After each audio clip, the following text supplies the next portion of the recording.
accept any sort of responsibility for Citi's role in the crisis. All right, let's get an instant audit on it this morning as Yu-Dee Chang joins us once again from D.C. He's the principal trader for Ace Investment. Yu-Dee, the focus, as we say, will be on Fannie and Freddie today. You're down there in Washington, where that's about as hot a topic as you can find for many, many years. What should happen to those two?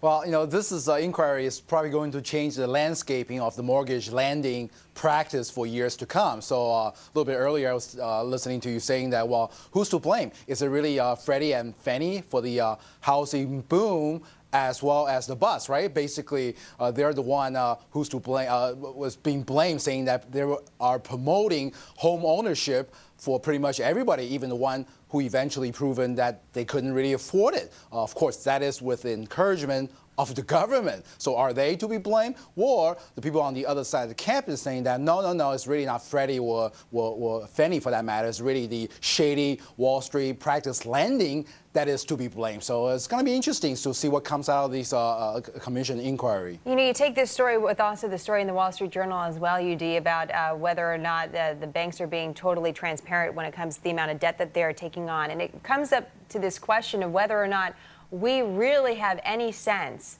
of what's really going on out there. I mean, that was some of the big questions that arose during the crisis when the markets were collapsing and everyone was very concerned. But now with the market stabilizing, it doesn't seem like we're asking the questions that we were asking before. So what should we be finding out about Fannie Mae and Freddie? We don't do the same thing that we did over the last decade.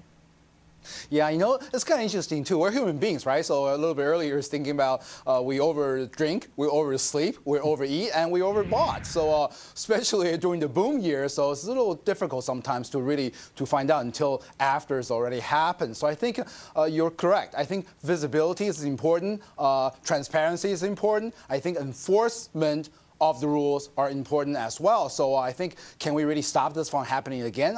I think over the near term, we probably could, but over the long term speaking, things repeat itself. So it's not going to be that easy. I think Daniel Mudd, which was the CEO during the boom years for Fannie Mae, is going to be grilled again. I think this is for the second time. Last time when he was on, that was back, I think, in December of last year.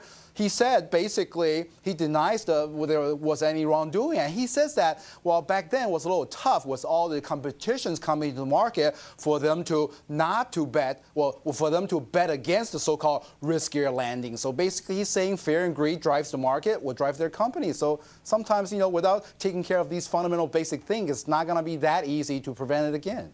Yeah, that's the tough part. Yu-Dee Chang is with us from Washington. We'll be back to you, Yu-Dee, in just a minute or two. But let's get over to Ashley now, who's on